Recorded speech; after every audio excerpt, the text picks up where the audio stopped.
Welcome back to another episode of the Gio Reyna Oh, fucking Footy with the Boys podcast here. We are going to have a lot to say about Gio Reyna, and we will get into it. But first, I'll introduce our panel. As always, we got Nico. And Nico, I can't help but notice, is that an Arsenal polo you have on? God damn it, my friends are so insightful. It is an Arsenal polo. Shout out to the sister for the Christmas gift. Uh, I wanted to be classy, go to work, still rep the boys, trying to do what I do. So, feeling good. I educated some youngins today about the Arsenal, so I'm doing good. Mighty Arsenal is being spread amongst 12-year-olds in California. Hell yeah. Mike, a classic throwback US soccer hat? Yeah, new pickup for me. Little thrift and fitting for the Gio Reyna pod. Gio Reyna Pod. It's a new name that we're workshopping here. But we'll get straight into Gio Reyna. We have already talked so much about where he's potentially going to go. It seems like things have shifted from strongly weighing towards Real Sociedad and La Liga to Nottingham Forest on a loan deal. David Ornstein reported that Nottingham Forest is getting close and quote unquote pushing hard for the deal to close on Gio Reyna to have a loan for the rest of the season with a buy option. He said they wanted to be closed within the week, but there are still a few details to be ironed out. Boys, do we like Nottingham Forest for Gio Reyna as a landing spot here? Nick? I No, not at all. I don't like the Premier League for Gio Reyna as a landing spot. I don't think I think I have a very high opinion of his ability. I have a very low opinion of his like availability and like being able to take injuries and the physicality that this league would demand. How many times have we talked of like, oh, Gio made a sub appearance returning from injury this weekend? Whoa. Like even if it's like a 2 week injury, this league I do not think is cut out for him at this particular moment in his career. Maybe that's something he could strengthen as he goes on and he could revisit it. But I don't want to see someone who's proven to be as fragile as him and so important to our national team structure, like risk it every single weekend, week in and week out. Because I mean, he's definitely good enough to be starting week in and week out at a team at the level of Nottingham. I just don't think like the Prem is where he should go for the sake of his own health. Mike, do you feel the same way? Is this giving you maybe shades of a West McKennie to Leeds, where maybe it's just a forced move outside of where he's at currently, but not necessarily the greatest move if you're thinking it through? Or are you all on a board? I'm on board. I have a few hesitations, not necessarily this Did we at lose all. Mike? McKennie's was Shit. Oh, there we such a go. drop down in quality um, because he's coming from Juventus going to Leeds. But I think Gio would maybe struggle for minutes with the personnel that Nottingham already has. Like Morgan Gibbs White is running that center of the pitch. Is he going to give up his spot? Belanga's on the wing. Callum Hudson-Odoi's on the wing. Hudson Odoi If fucking sucks. he's been picking it up recently, he's actually But if you think Callum Hudson-Odoi is keeping Gio Reyna off the field, Yeah, dude. There's he's no way English, that and it's an English league, man. There's something to be said about that. English players get the nod just like German players get the nod in Bundesliga. I think he would make a good fit if they could play him centrally and maybe even on the left wing, but I'd be worried that it wouldn't necessarily be that great for his minutes. I I'd feel somewhat in between. I think, like Nick said, a big thing that Gio Reyna just needs to be is available. He is a crazy abundance of talent. That's why he's seen so highly, and we've seen that with the U.S.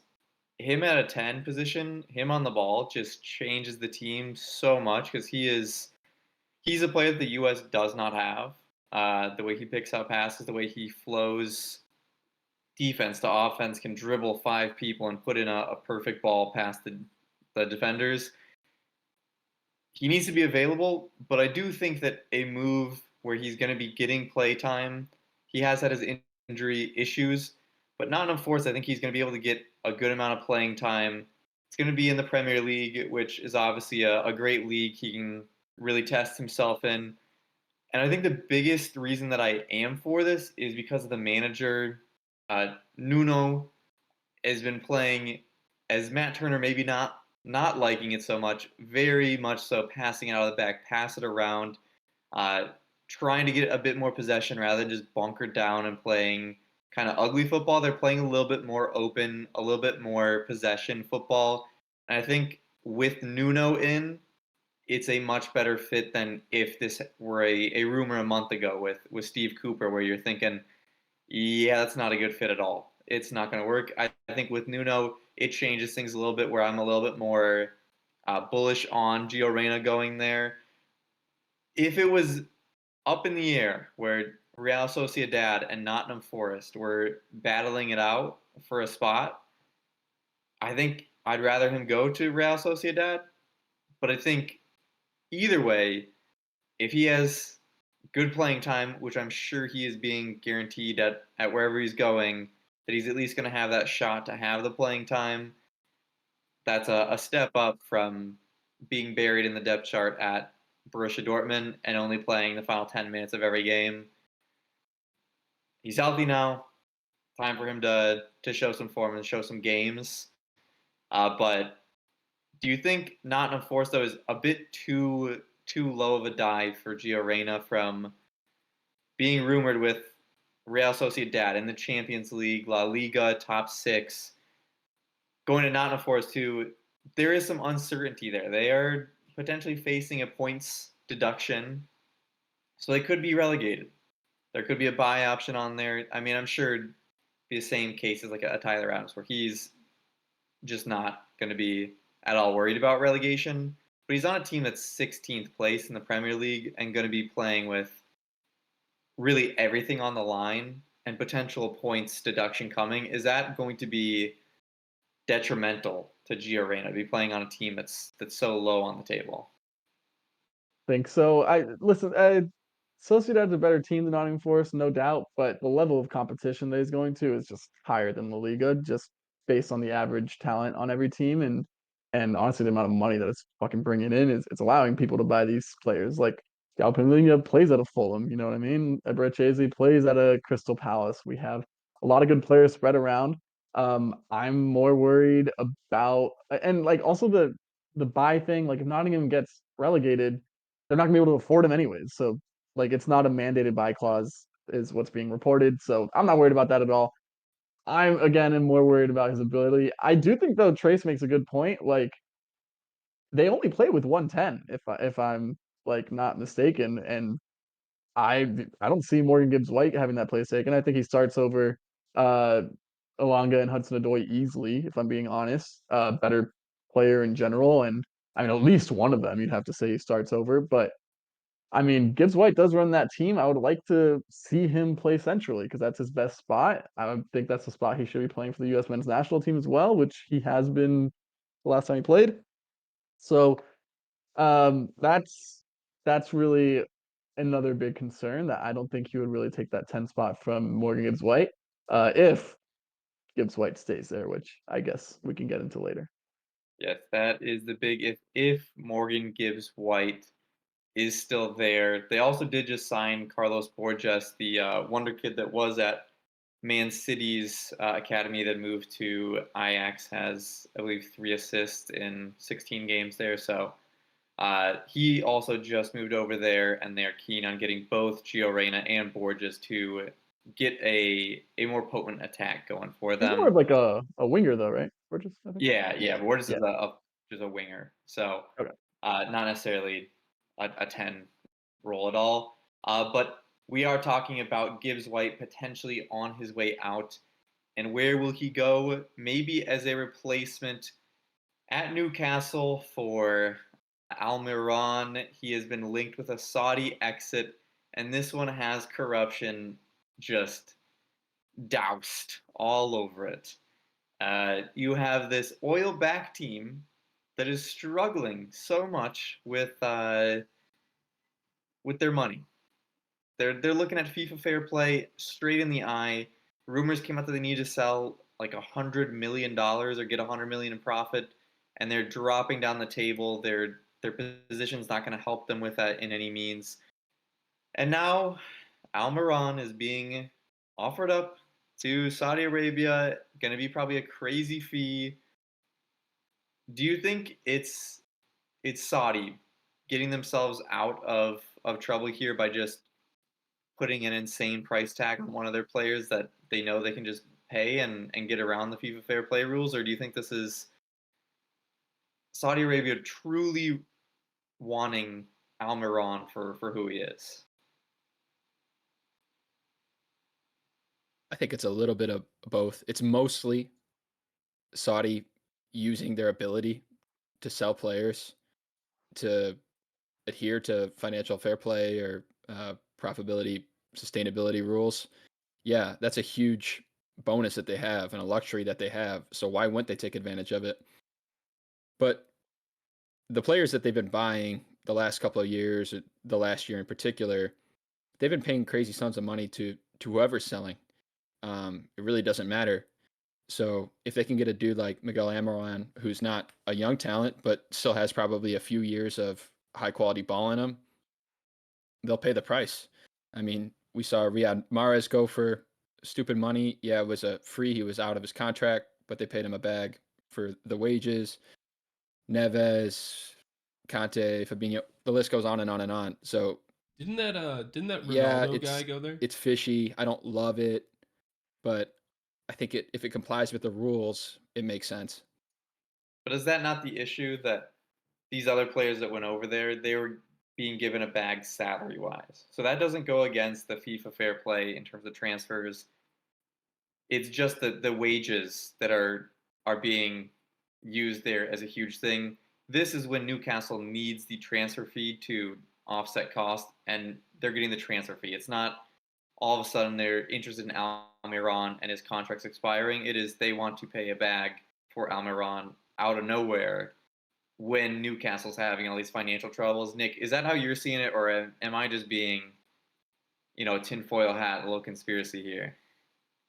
I mean, they did pay like the wages thing. They did pay some bags. Like they paid what was it, like 50 million for a washed up Fabinho.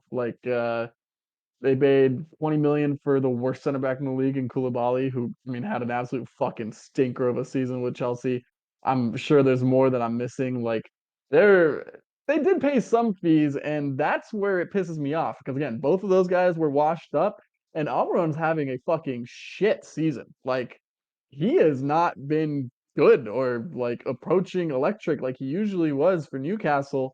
I think part of it isn't his fault. Like he definitely got run into the ground with the thin squad, and he was playing a lot of football anyways, with the Jacob Murphy injury and everything. But I mean, he's been bad, and so if you want to sell like Harvey Barnes or I don't know someone maybe like a Fabian Schär, who, all right, fine, you're selling them to the Saudi league, they'll give you a bag. Like at least you can kind of rationalize it. Like, well, Fabian Schär has been having a great season. He's playing well and he's played well for a while. And even though he's a little bit older, he's a good player, so that makes sense. Almiron's been bad this year.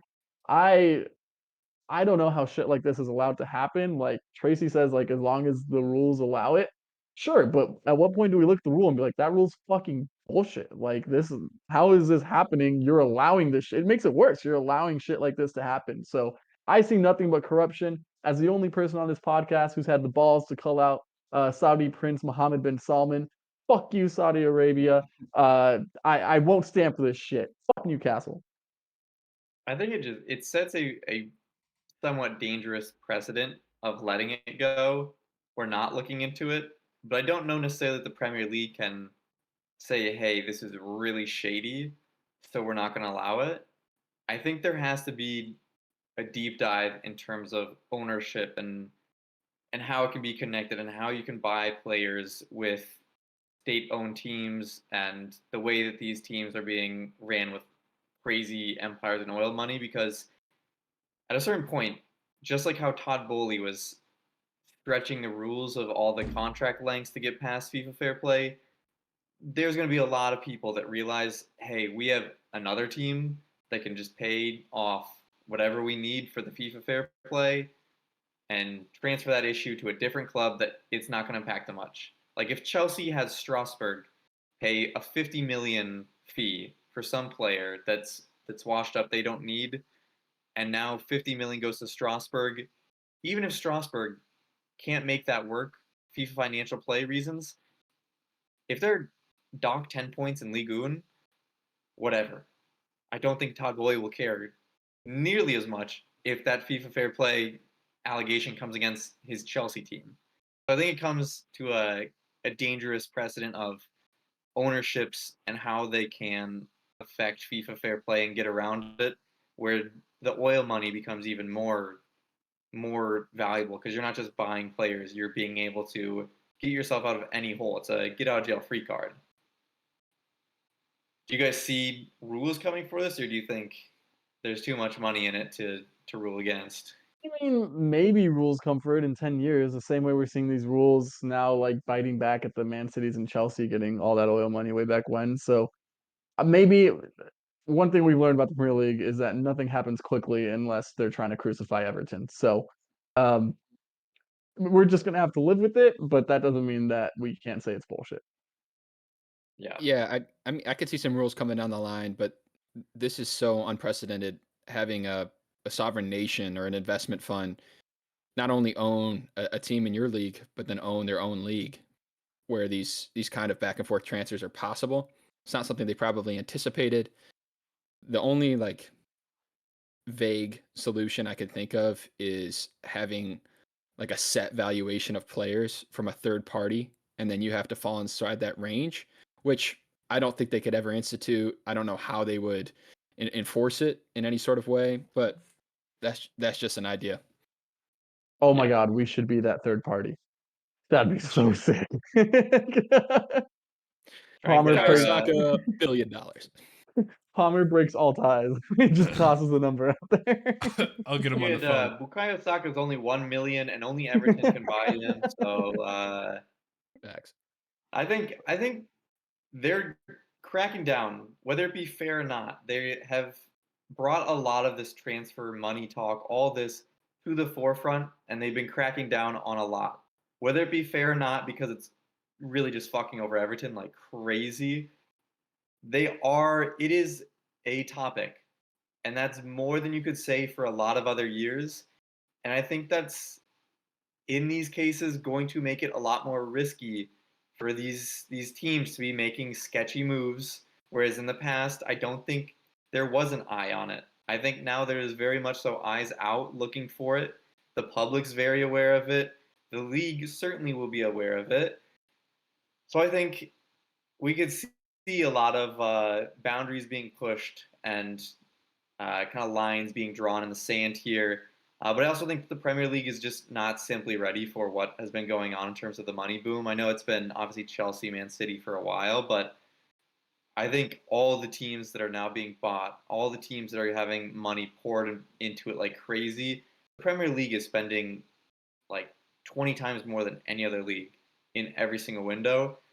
There's just no league board that would be ready for that type of crazy investment.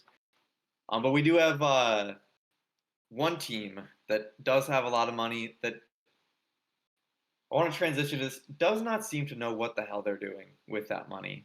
Manchester United is rumored to be interested in the Ajax forward Brobbey.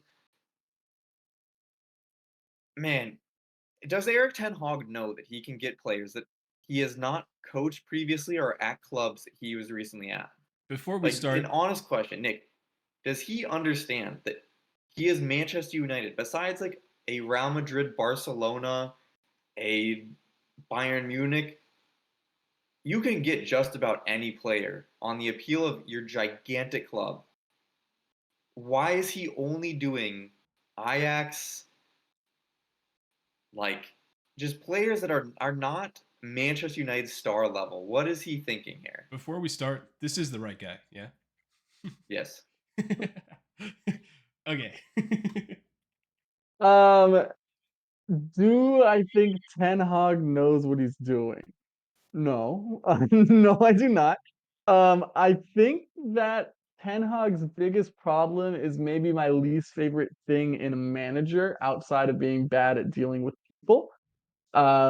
I do think that he understands like the game of soccer well. I think that he is just unendingly unflexible. Like he is very rigid to what he wants to do, and in this case, who he knows and who he wants to play with. Uh, which, if you are the best in the world, like a Jurgen Klopp, like he has not changed his style at all in the past 8 years that he's been at Liverpool, it can work.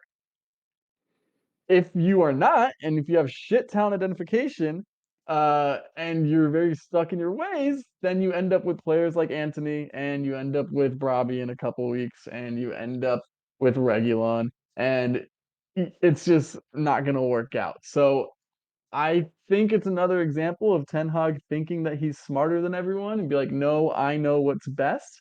When it's become very clear that he doesn't, I don't know how he's gotten so much power within Man U and still trying to drive deals like this, even while there's rumors of him being on a hot seat. So it seems strange to me that the board has given him so much power.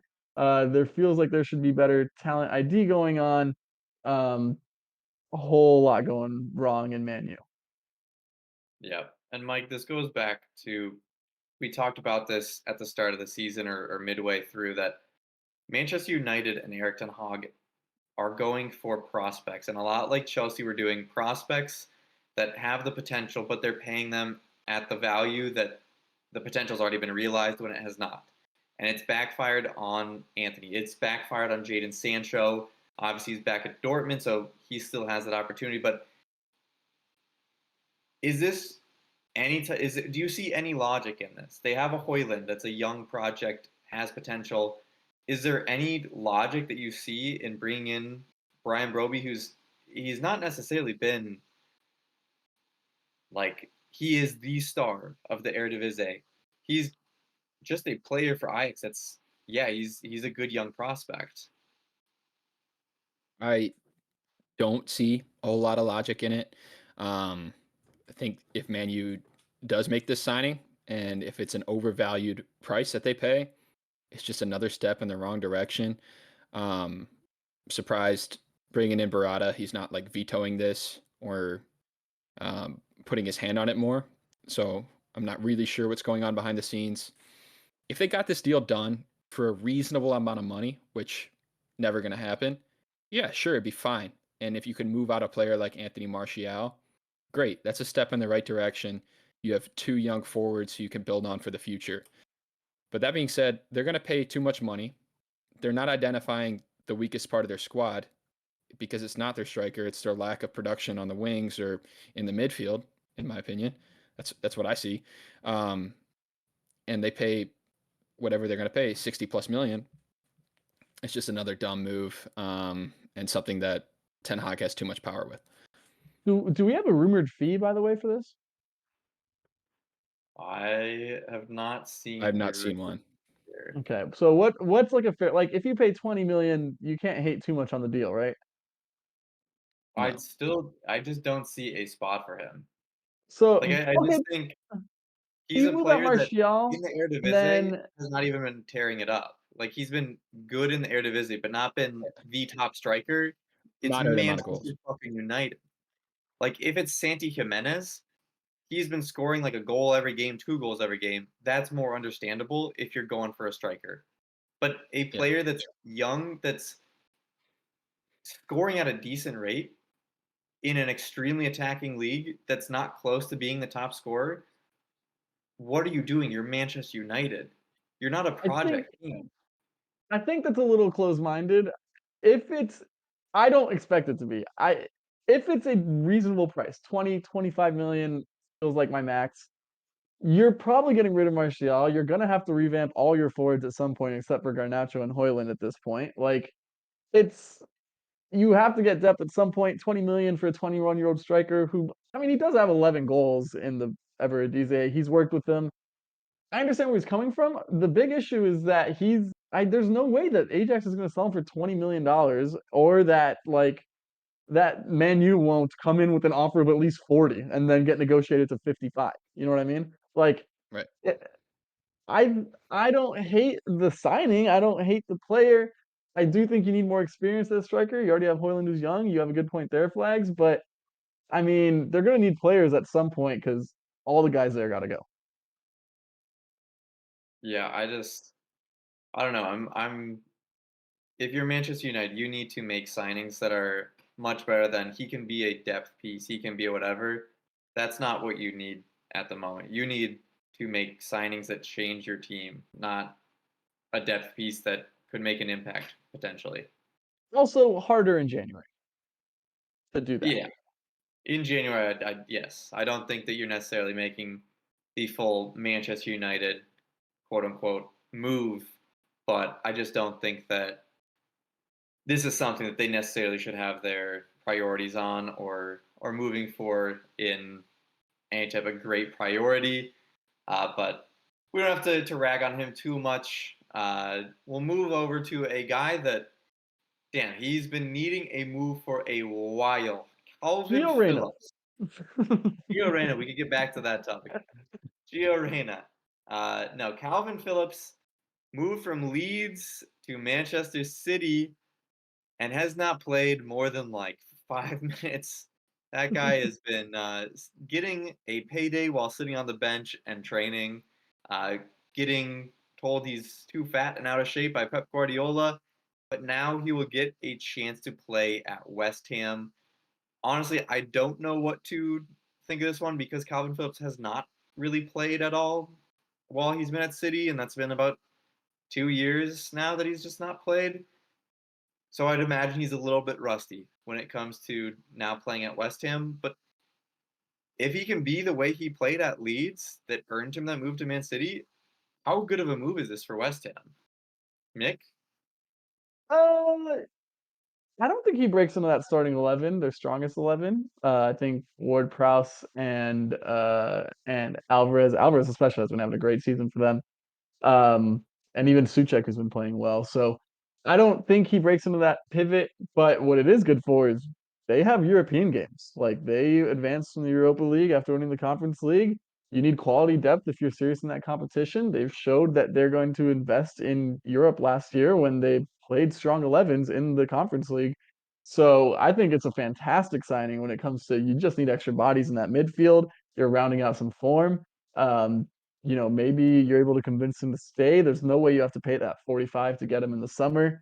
Um, I wouldn't be surprised even if there's like a buy option included. So I think it's a great signing. I think it's awesome for West Ham. You're going to need bodies. Um, and I mean, for being January, getting a guy like Calvin Phillips, who, I mean, he is an international, despite whether or not we think he should be. So he had a great season at Leeds that 1 year that earned him the move. I think it's as close to a home run as you can get in January. Yep. And Mike, do you see him as just a rotational piece, or do you see him getting back to that form where I would think he's most certainly a starter if he's able to get back to that Leeds type form? I think Nick's right. At least initially, probably a rotational piece. But if he can find his form, I mean, he was one of the best pivot midfielders in the league that last season at Leeds, and he was starting for England through that Euro run. So if he finds form, he could definitely break in and take one of those deep lying midfielder spots for West Ham because they're not extraordinarily deep in that position. I think it's a good move for them, especially playing in multiple competitions. They're going to need the depth. And I think it's a good move for him. He's going to want to have minutes and himself a shout to be on the plane in the summer with an England team. He's far from it at the moment, but if he puts together a string of performances, anything could happen. I don't think he's that far. I think Gareth Southgate, much like a Harry Maguire, very much so likes Calvin Phillips, and he was on a bunch of squads without having played a minute. So I think if he goes to West Ham and he plays decent, if he's getting time and he does one or two good things per game, he has a pretty good shot of making that roster. So I think big move for Calvin Phillips and his career there. We're going to move into our main segment of the pod. A bit of banter here. We're going to be doing our Premier League worst 11. And boys, do we want to start from the keeper or do we want to start from the forwards? Keeper, let's go keeper. I want to see Yeah. Mike's opinion. All right, we are starting with keeper, and the nominees are Onana, Sanchez, Vlachodimos, Trafford, Turner, Fodderingham. I am voting for the man who got benched at the AFCON. I am voting for Onana based off of his level, his expectations, and how his season has ended up. I would like to eliminate I would like to eliminate just like any relegation teams. Like they all flopped. Like, what are we doing? So I will actually go for Bemis. That dude sucks. He got bought for a decent amount of money and they still had to buy Turner to like provide him some competition. I think he's bad. I think he's been a problem of why Nottingham Forest has conceded so much. Although I guess Maddie just got smoked last weekend too. So I'll go with Lacademies, but what do you think, Trace?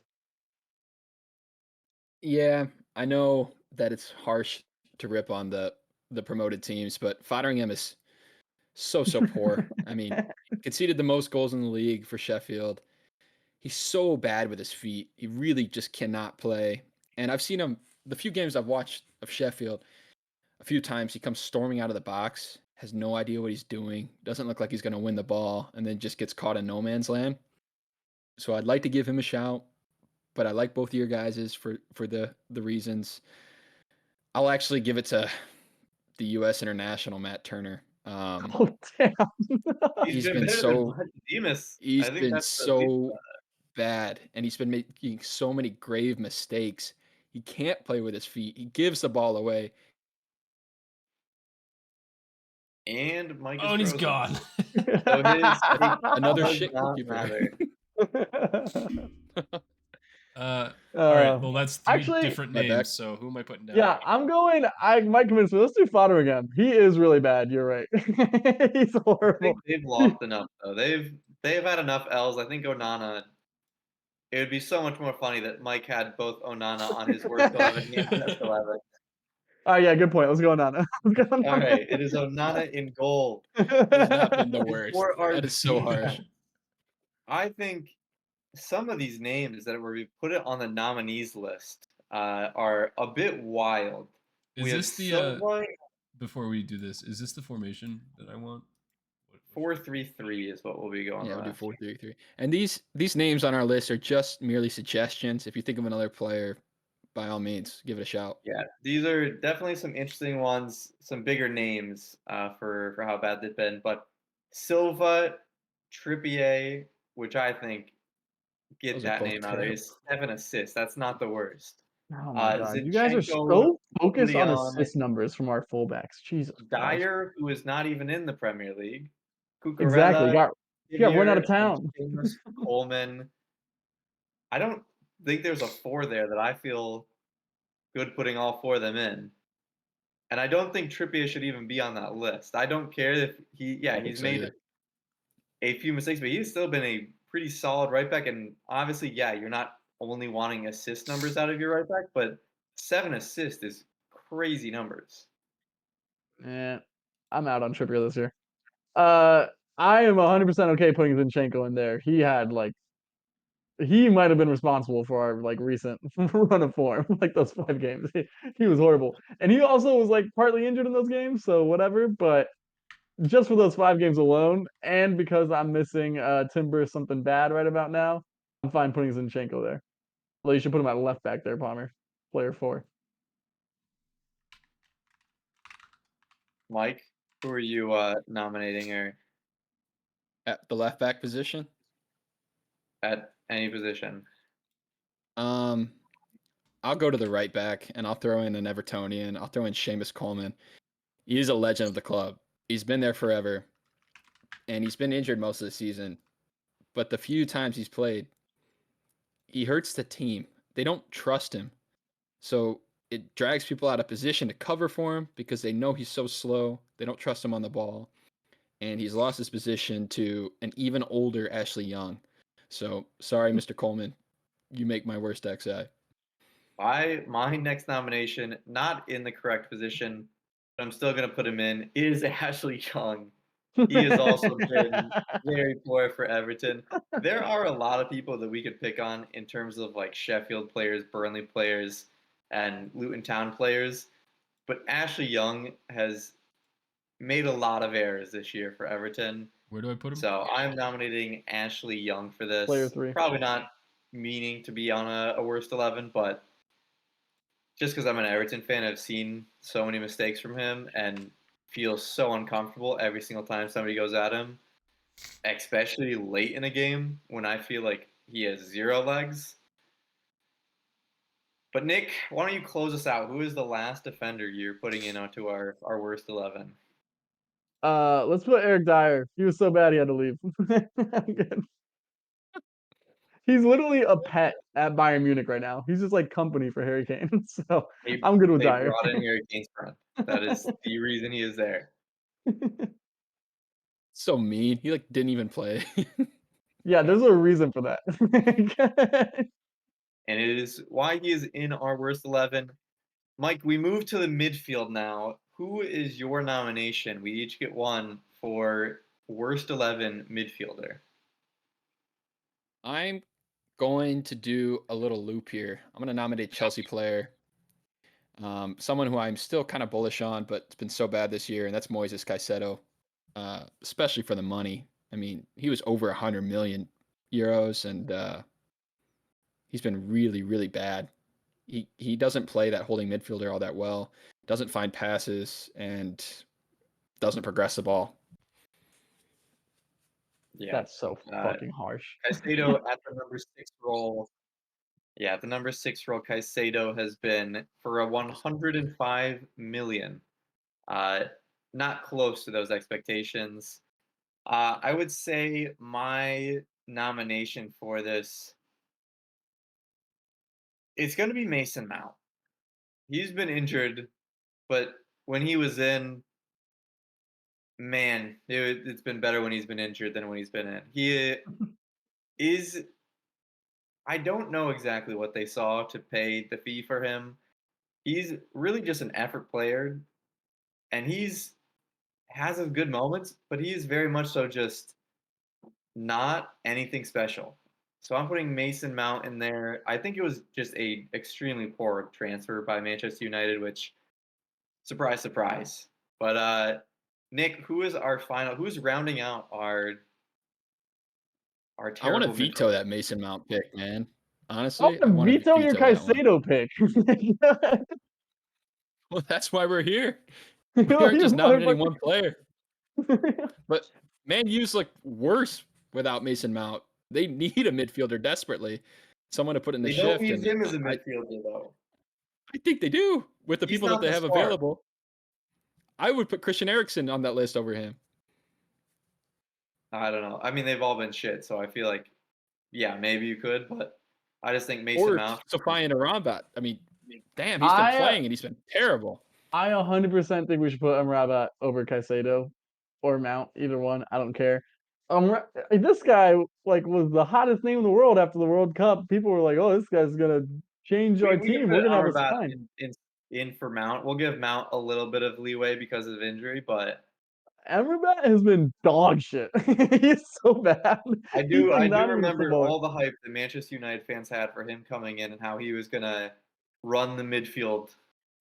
Dude, He's so the off amount the of pace. people being like Declan Rice for 105 versus Amrabat for like 30 or whatever the fuck it was. Like, you're insane. Amrabat has been Um, this one might be harsh, but it just feels like the writing's on the wall, and in 2.5 years, we're gonna have the same conversation we just had. I'm putting Nunez in as the last guy. He has not been able to break into that midfield. I don't think Kovacic has been that stellar for them. He hasn't gotten minutes at all. Like they're playing 18-year-olds, 20-year-old, not 18-year-olds, like 20, 21-year-olds that people haven't heard of over him. Um, he hasn't looked good. He had a 60, $70 million move and has done absolutely nothing with it. So maybe not worst 11, but definitely belongs in the flop 11 because he has done nothing. Yeah, he's Calvin Phillips 2.0, but Exactly. Portuguese. Like he's not breaking in, and I don't think they're going to have him break in. I think they're going to buy a player that is better than him if they need another midfielder.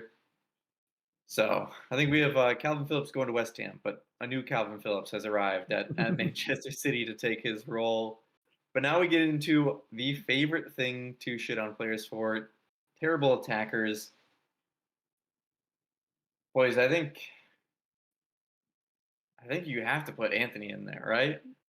Yeah, you have to put him in 3 times. Just have him be the entire Yeah. front line. Get On him the in right. there. Put him on the right wing for us. How many $100 million transfers can do a spin quite like that guy? But how many are so shit like that guy? At Manchester United, And how many of them keep getting picked for the He's- team over and over like that guy? I mean, Hey, my he hasn't been goodness. picked as much lately, to be fair. He's played 17 times in the league this year. Most of these guys have Yeah. only got like sub 10 performances, but dude, holy moly. Yeah, he's bad. Mike, He's horrible. who else do you think should be in our front three of terribleness? Ooh, do we want like a spicy pick? Want to piss Nick off, or do we want something that's just kind of on the nose? Yeah, let's go spicier. All right, I'll put Gabriel Jesus as my nomination at striker. Yeah. Whatever. He's had a bad year. He's been injured half the season anyways. But yeah, he He hasn't played has, well. but he's played enough. He's getting outperformed by Eddie Nketiah. Maybe not outperformed, but output. Nketiah's got more goal contributions, which Wait. for a striker, it's not everything, especially in the Arsenal system. But goal output counts for a lot. And if you're getting outputted by your backup, your understudy, you're not having a good year, man. Okay, he's having a bad year. If you want to put him in here, I don't think he deserves a spot. I think there's a lot of people on this list who have been much shitter. But to all of a sudden bring in Eddie Nketiah's name, we're talking about Gabriel Jesus. Eddie Nketiah is one of my own, and that is fucking a disgrace of a conversation.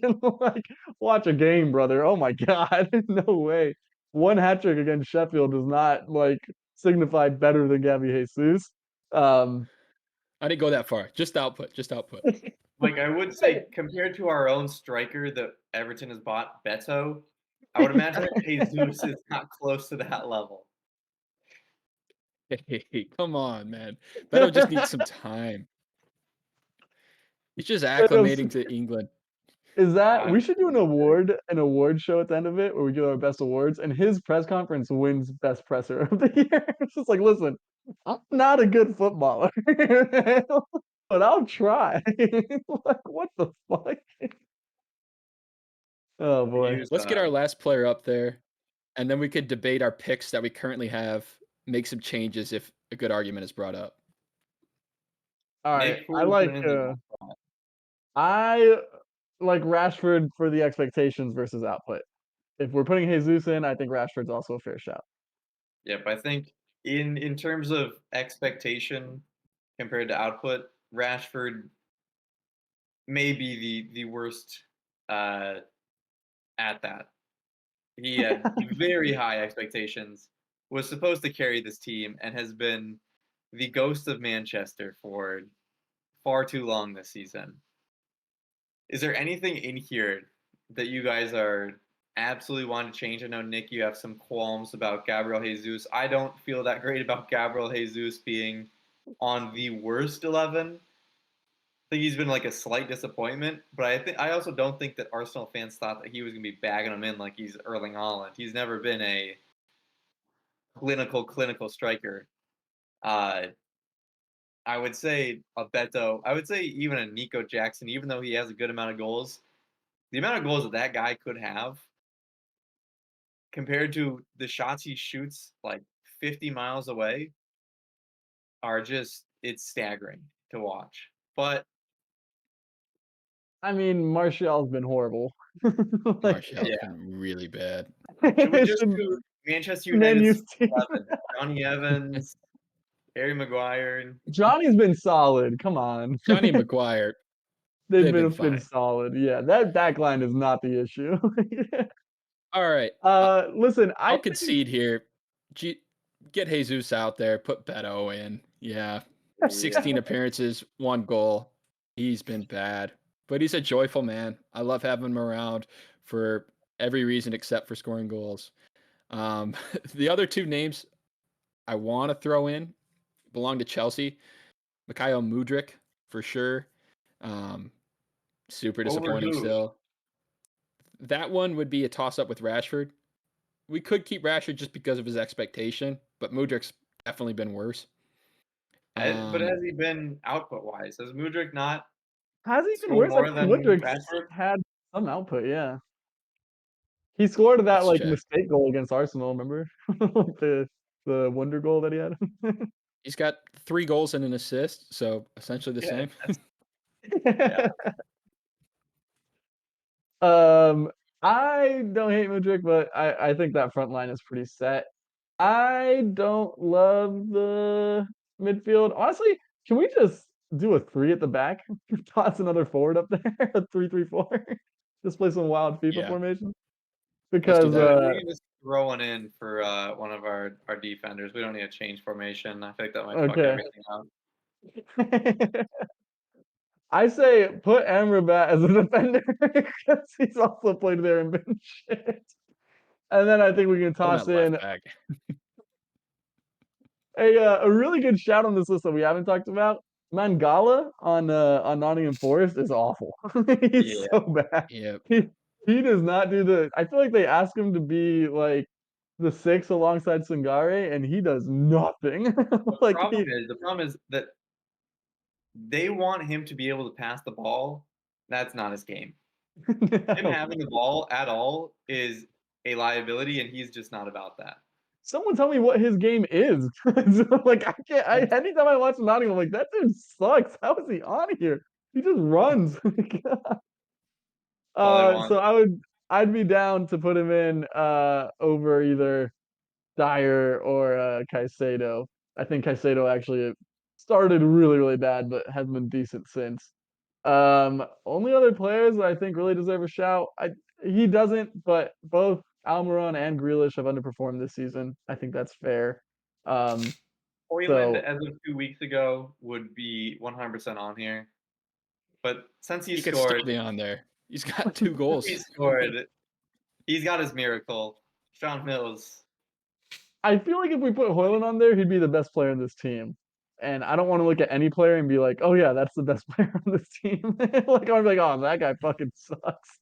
So See, I you don't know. say that, and I immediately think, man, Rashford is so much better, and that just solidifies why Rashford should be in there because he has done absolutely nothing, and I just constantly think he is so good. How has he not done anything? Yeah, he's horrible. I like the I don't team. know. Who do we have coaching our worst XI? Who's been the shittest manager of the bunch who still has his job? Roy Okay, so we can't Hodgson. say Cooper. I mean, we could throw Steve Cooper, I guess. That's fine. But it's obvious that he was bad when he's getting fired already. Yeah, I wouldn't say Hodgson. He's had the injuries and like Decore's out for the season and Elise's been in and out. Plus his team is devoid of talent outside of like 3 guys and 2 of them have been injured. So I think that Eric Ten Hag is shit. And I think he should be the manager of our worst 11. I I was mean, hoping he you'd does say have the that. most players in it, so he would be a great candidate. Yeah, that's probably bad that he knows the players. It's like Yeah. just immediate toxic in the locker room. Problem is, he would love the squad because he go, I've already worked with 4 of these players. This is perfect. Those are the only players I want to work with. I think I don't think there's a person in football alive who looks more like he knows about football and that actually doesn't know anything about football. Like when I look at him, I'm like, oh, that guy's a genius. And I see him When play, I'm he like, was at Ajax, he had them playing so well. And when he that's why he's started at behind Ajax, United, he bro. had them playing so well. And something turned where he just became, you know what, never mind. I don't want to play good football. I just want to play the ugliest, worst football possible and see what happens. You can't play that way in the Premier League. It's a different league. He should go back to Ajax. They could use him right now. I mean, they're like Facts. bottom of the Eredivisie. They've recovered. They've recovered quite a bit. Okay. They're in like fifth or sixth now, but Oh. yeah, they were staring at relegation for like the first 7 weeks of the season. That's crazy. Tottenham won the Premier League the first 7 weeks of the season. That's not. Tottenham, Fuck you, Tottenham. Tottenham has made their way over to Munich, so who knows what will happen over there now. I think But we do know, actually. we move on from this into our final segment, which is our one question with producer P. We did not do it last week, and we know you've all been waiting. So, producer P, take us away. I was inspired to pull out a banger of a question by the group chat earlier today. So, boys, there is a history in this 4-man squad of a particular one of us being convinced that we could single-handedly take on a gorilla. Not single-handedly. What you just fucked up the whole thing. Now, my question has to do with that. Do you think it would be more shocking for the four of us together to be able to overpower a silverback gorilla in a fight? I never said silverback. This is bullshit. You're twisting my words. What are you thinking about when you say gorilla? We're I'm gonna just be here thinking. for 3 I'm hours. just thinking Let's think of like one of a those other normal, gorillas. run-of-the-mill gorillas, not the baddest of the group. You know, maybe he's got a little bit of a limp, but you fuck for believing in the boys. God damn it, Jesus Christ! Do All you right, think it would let's get be through the more question before shocking we have a for us question. to beat a silverback gorilla in hand-to-hand combat, or for one of the top 4 Premier League teams to lose to the women's US team? We're gonna get in trouble here, dude. What would be more shocking? Yeah. Dude, we're taking the gorilla. What do you mean? Of course, it'd be more shocking for the top 4 teams to lose. Yeah, All right, it's a no-brainer. I'm just not even gonna comment on that. That seems like a problematic answer. All I'll say is I don't know why Nick has so much confidence in an ability to fight a gorilla. That Dude, seems I think those Vegas odds would be damn close. The four of us can take a lame gorilla, okay? Like, not the alpha of the group, not the dude that like challenged Tarzan to be head of the tribe. Like a normal ass gorilla that isn't it like maybe below average for their little tribe or whatever, but just run of the mill, you know? Maybe a underfed that you see at the zoo, one of those. Not like a prime gorilla. The four of us can take him for sure. Have you ever seen a if gorilla? we are talking a malnourished, disabled gorilla, then yes, I'm all aboard, Nick. It sounds like you are onto something there. That's a silverback, dog. Look at that motherfucker. How many of us have to survive the gorilla fight? That's a parameter. we have to No, win. no. There's nothing about survival. It's just winning. Yeah, Hand to hand? 3 of Oh, us we can take that die. one on the right there, the little baby. 3 of us could die, and one of us wins. Yeah. Yeah, if we could sacrifice a few for the cause, I don't hate our chances. Who's this? I am not saying look one for sure dying, and it's whoever's going first. But while the gorilla's tossing around like a rag doll, that's when we make our move. What are you gonna do? Some jujitsu? What is the plan? Are you choking it out? Is that what you Of do? course not. No, you start with the eyes, then you go to the genitals. That's what you do. It has fangs. Yeah, I do think the eyes would be. I think strategy wise, if we had a day to fully prepare, like we were at a camp, Dude, I'm telling you. Nick is starting to convince me because if you poke out the eyes of that thing, You are You delusional. gotta be willing to get nasty. You gotta legit scoop this guy's eyes out. But in that You can moment, put- you're ready to do anything. You could put 2 fingers up that nose and get crazy with it.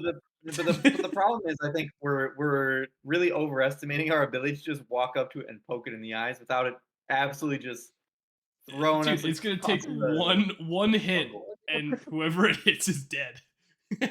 No, dude, you gotta go. So here's the plan, all right? One of us, and it's whoever draws the short stick. Sorry to you. It was great knowing you.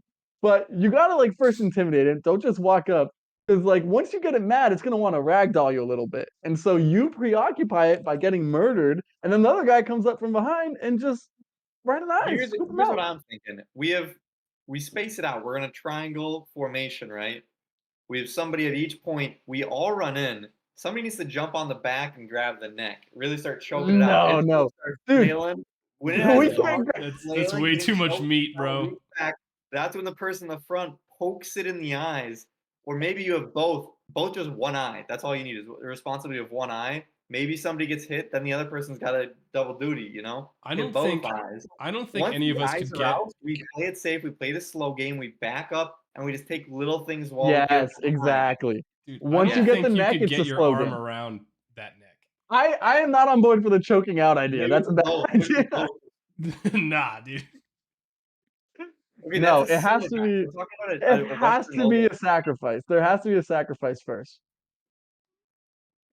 All right, fine. Dude, Four So of us, this is four what of us, happened. and we get to choose one Premier League player. Who are we choosing? One Premier League player to help us out. Virgil Yeah, van yeah, Dijk. he's the biggest dude in the league. I don't know. Nothing gets past Maybe. Virgil van Dijk. How about Anthony and just have him be the sacrifice? He's That's too so small. mean. He'd be getting rid of too early.